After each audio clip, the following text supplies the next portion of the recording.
We have 101 random secrets and facts in Oblivion that probably most of you don't know about. Sit back and relax, and welcome back to the enthralling and beautiful world of the Elder Scrolls Oblivion. If you watch two people spar in an arena fight, you get a +5 to hand-to-hand combat. This also works if you watch two blades spar at Cloud Ruler Temple. The Kvatch and Shadenhall gates give 3 sigil stones if you keep tapping on them. There's ectoplasm on the ground next to the bench at Meridia's shrine. I wonder why that would be there. You can find a loot chest under the bridge near Miss Karkan. It's extremely difficult to get the prompt to open the chest, but it's not impossible. You can find some hidden gems outside of Fort Lynchel by hopping onto the broken stones to the side. Don't worry, your acrobatic skill doesn't even need to be high. Just like in 5, you can do a similar move at Fort Nickel to get yourself a fine steel bow. There is a cave called the Vayan Cave near Water's Edge north of Breville. You will find a tribe of Argonian people inside. They have a shaman and a chieftain. These people are never referenced in the game beyond this. Bethesda had some cool plans for Oblivion, but it never made it past the cutting room floor. Things like planned arenas in every major city, there was supposed to be an Elder Council questline, and Fort Such was actually planned to be a city called Such. There's a crazy Bosmer from Skingrad that will pay you to spy on people in the town. You can tell them of his plan and they will explain that they are definitely not spying on him. Later on, he will pay you to kill them. Yeesh. There are 60 total Oblivion gates in the game, including Kvatch and the 2 Bruma ones. Technically, there are 91 locations in which they can spawn. A large fort southwest of Shadenhall called Arkved's Tower contains a massive Daedra quest that involves 8 subzones. Vermina the Daedric Prince sends you on a quest to retrieve her orb from a wizard. In the Greenmead Cave, past the Minotaurs and Spriggans and deep within the bowels, you will find the most horrible creature in the realm, the giant mud crab. Right when you escape the sewers of the Imperial City, you can find a body in the water. It's a decomposing slump, and apparently its name was Nath Dyer. You'll find a note on his body that explains that he was watching someone from a distance, longing for them, and stalking them. There's a helmet at the bottom of the bay near Anvil called the Fin Gleam. You can collect this at any point in the game, and it allows you to breathe underwater infinitely. It's super handy for later portions and quests in Oblivion.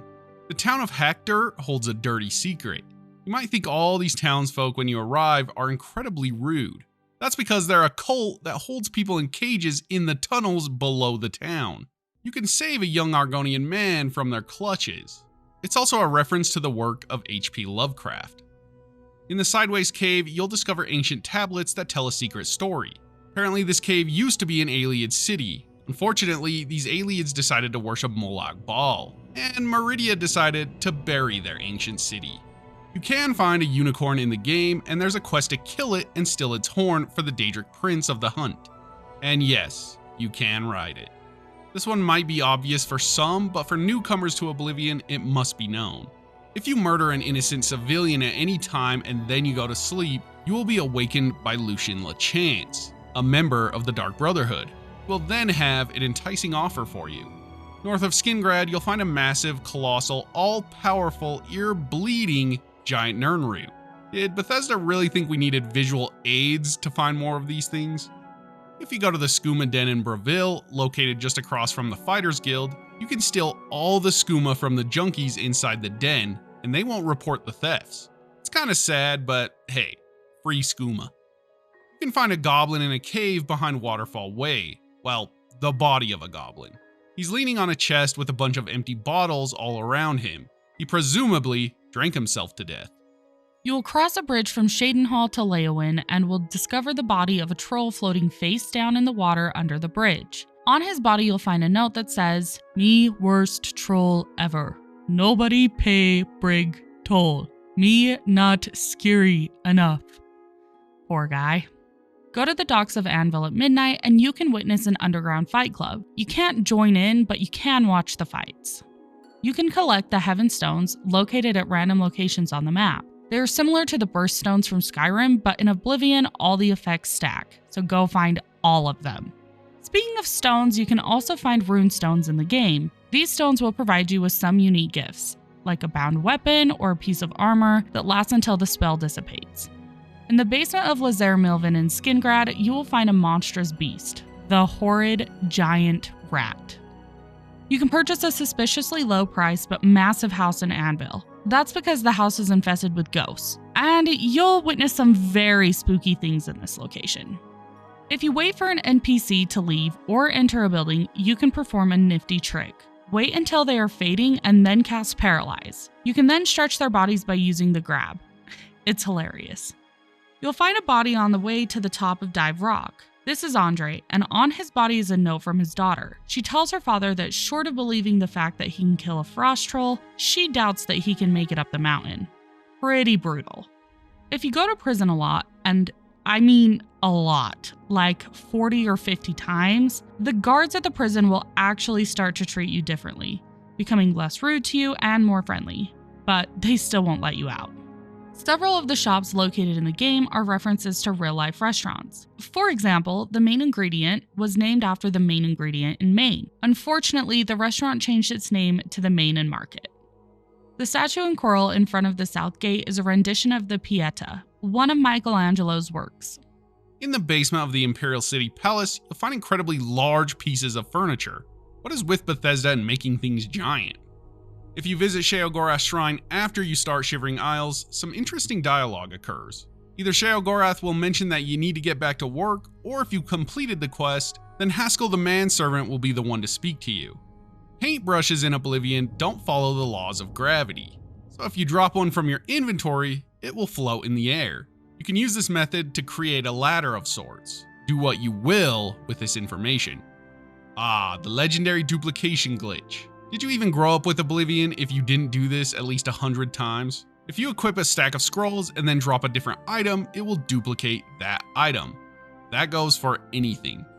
If you drop any Daedric artifacts during the quest of that artifact and then pick it back up, you will have a 0-weight Daedric artifact, forever. Have you ever heard of the Drow in the Elder Scrolls? Did you know that they're also in Oblivion? You can find them in the Crayfish Cave near Leowen or even near the White Stallion Lodge. They're definitely a rare sighting in Cyrodiil. This one is massive and deserves a video on its own, but did you know that there's a secret mechanic in Oblivion where the goblins actually go to war? The 7 main goblin tribes each own a sacred goblin totem staff, usually located in their respective lairs. If the totem is stolen and dropped somewhere, a recovery party led by the tribe's war chief will attempt to find it and return it to their lair. Apart from causing havoc for any settlements the goblins might pass by on their way to recover the totem, the party usually encounters no resistance. If, however, the totem is placed inside the lair of another goblin tribe, the 2 goblin tribes will be hostile and the party will likely be prevented from recovering their totem, thus starting a goblin war. You can even influence these wars by stealing the staffs and placing them in different tribes. Mind-blowing stuff. You can level up your acrobatic skill extremely fast by standing in places where you hit your head just barely after jumping, then just repeatedly jump. An example of this is that it works at the fireplace in Cloud Ruler Temple. If you wear necromancer robes, the Mages Guild followers will not speak with you. They hate necromancers. There's a window within the main quest where sleeper agents of the Mythic Dawn will awaken and attack you in random locations, like taverns or shops. Just random NPCs trying to murder you. If you complete the main quest line, then they just figure that there's no point. Shadenhall has a secret gang called the Orum's Gang. It's a small group of orcs that are tied to the Kimona Tong, and they run skooma to other NPCs on a regular basis. There's even a barrel in the waterfront district that they add skooma to once a week. Heinrich Oakenhol's Bosmer wife and Enelroth, Vera Morvane's apprentice, in Anvil have an adulterous little secret. You can find them behind the stables in the afternoon. If you don't have any of the unofficial patches installed and you head to the Inn of Ill Omen, the proprietor Mannheim Mulhand isn't wearing any pants. The Lost Boy Cavern east of Breville holds a secret quest about necromancers and a lich.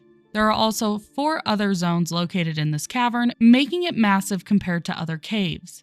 I won't spoil too much, just go check it out. The Countess Skingrad is actually a vampire, and the people of Skingrad are blissfully unaware.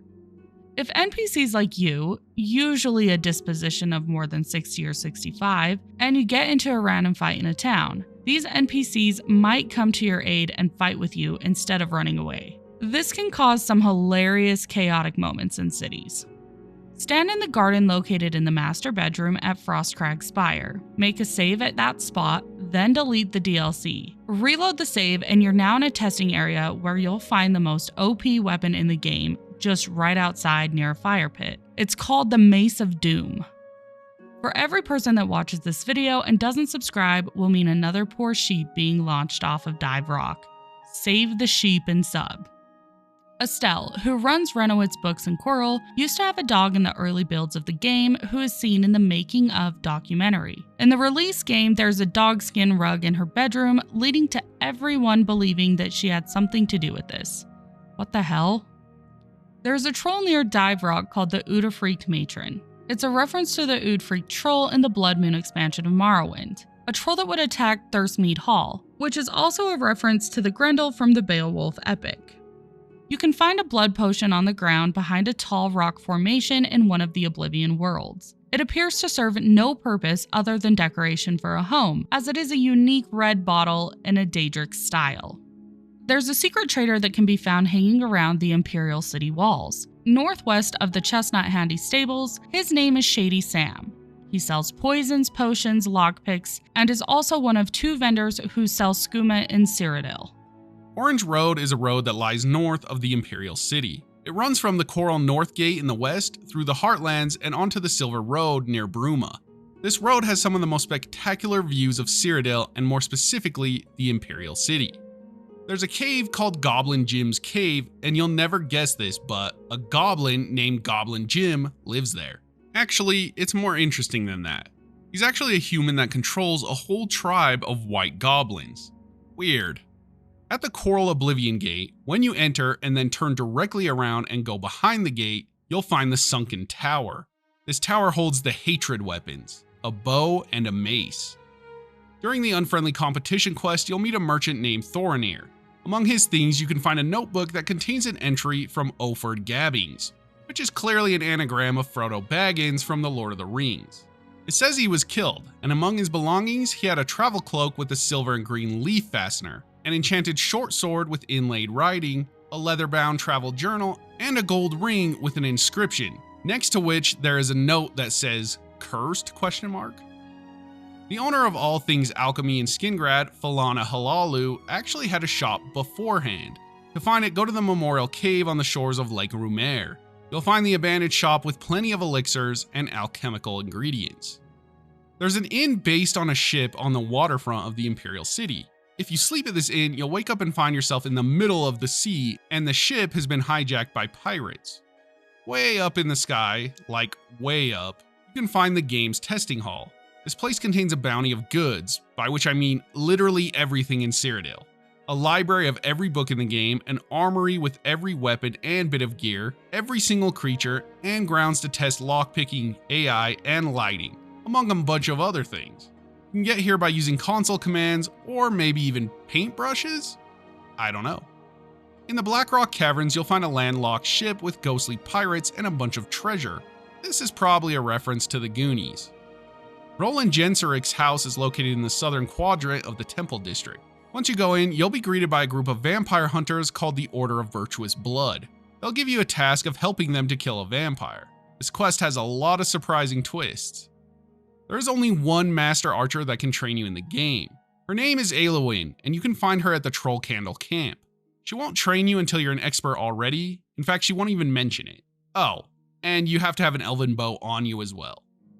Everyone in the town of All Is Well are invisible. They still do their daily routines, you just can't see them. In Breville's Fighting Guild, you can find a large silver plate on top of a cupboard. This is a unique miscellaneous item. I would recommend placing it in one of your houses. Skingrad has a secret cemetery that is north of the derelict mine and of Skingrad. This place can even spawn an Oblivion Gate that will destroy some of the tombstones. You can turn into a vampire by contracting porphyric hemophilia and not curing yourself. This will give you unique buffs and nerfs. You can also ask the vampire in the Dark Brotherhood to change you. Unfortunately, you can't become a werewolf in Oblivion. After concluding the final Brotherhood mission, you can return to the Night Mother and receive contracts you can complete for gold. If you're looking to roleplay a character, this gives you some opportunity to create your own adventures. The world record speedrun time of Oblivion, currently during the making of this video, is 2 minutes and 18 seconds, achieved by Kartso. I'll link their video in the description. Out of the 9 permanent followers you can get in Oblivion, there is only one person who will not fight with you in battle.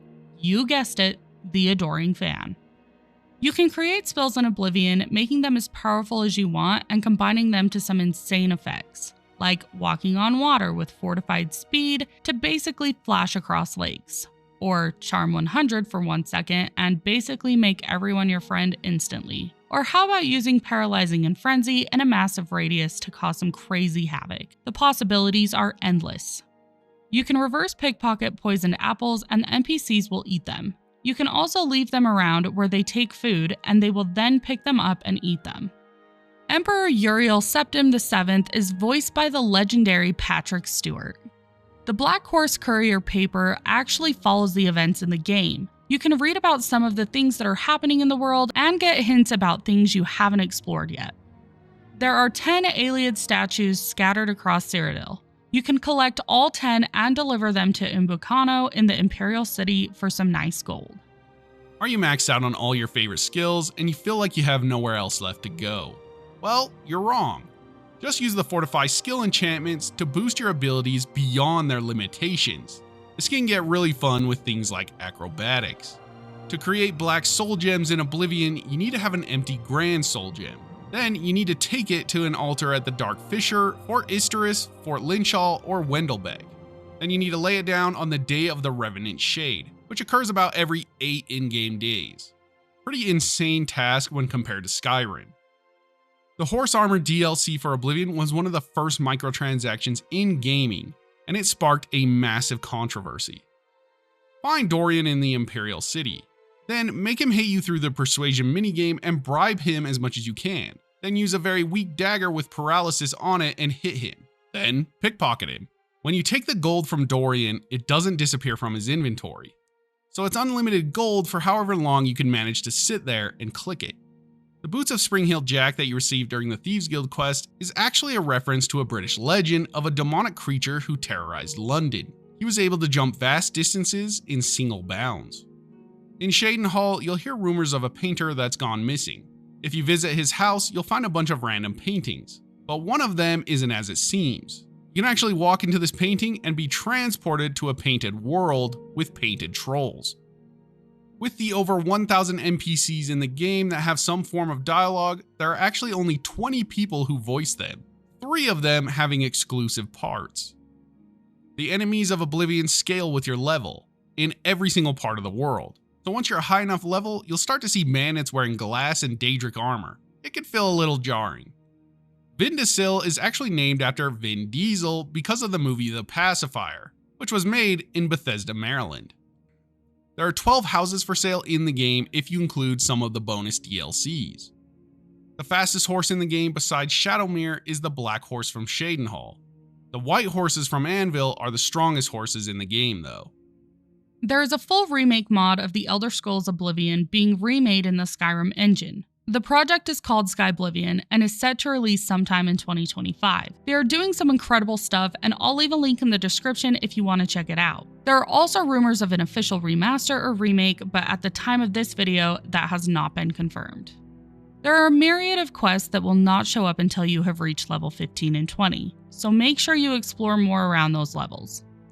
The Black Hand of the Dark Brotherhood derives their name from a real-world counterpart called the Black Hand. They were responsible for the assassination of Archduke Franz Ferdinand in 1914. This arena poster is similar to the cover art of the Elder Scrolls Arena. The blue suede shoes, I'm sure you can guess this one, a clear reference to the Elvis song.